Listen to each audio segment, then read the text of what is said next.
آپ کا سر مبارک کہاں گیا؟ اس میں مختلف روایات ہیں۔ ایک روایت تو یہ ہے کہ آپ کا سر مبارک وہیں کربلا کی سرزمین میں آپ کے جسد اطہر کے ساتھ دفن کر دیا گیا۔ دوسری روایت یہ ہے کہ آپ کے سر مبارک کو یزید کے دربار میں دمشق میں لایا گیا اور یزید نے اپنے پاس اس کو کافی دیر تک رکھا، اور جب وہ مرا تو اس کے مرنے کے بعد ان کے جو نائب آئے انہوں نے حضرت حسین کے سر کو وہیں دمشق کے اندر دفن کر دیا۔ تیسری روایت یہ ہے کہ آپ کو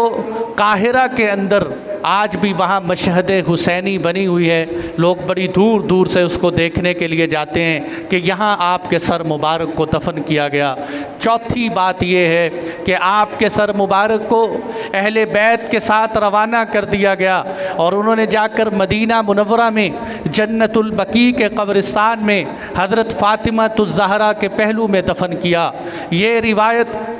یہ بات چاروں روایتوں میں سے کوئی روایت اتھینٹک اور پکی مضبوط قسم کی روایت کوئی نہیں ہے۔ البتہ اتنی بات ہے کہ علماء کا زیادہ تر رجحان اس طرف ہے کہ یہ چوتھی بات درست ہے کہ حضرت حسین رضی اللہ عنہ کا سر مبارک جنت البقیع میں حضرت فاطمہ الزہرا کے پاس دفن کیا گیا، اور امام ابن کثیر نے بھی اسی کو ترجیح دی ہے۔ ابن تیمیہ رحمۃ اللہ علیہ فرماتے ہیں کہ میں تو یقین سے یہ کہتا ہوں کہ آپ کا سر مبارک جنت البقیع میں دفن کیا گیا، اس لیے کہ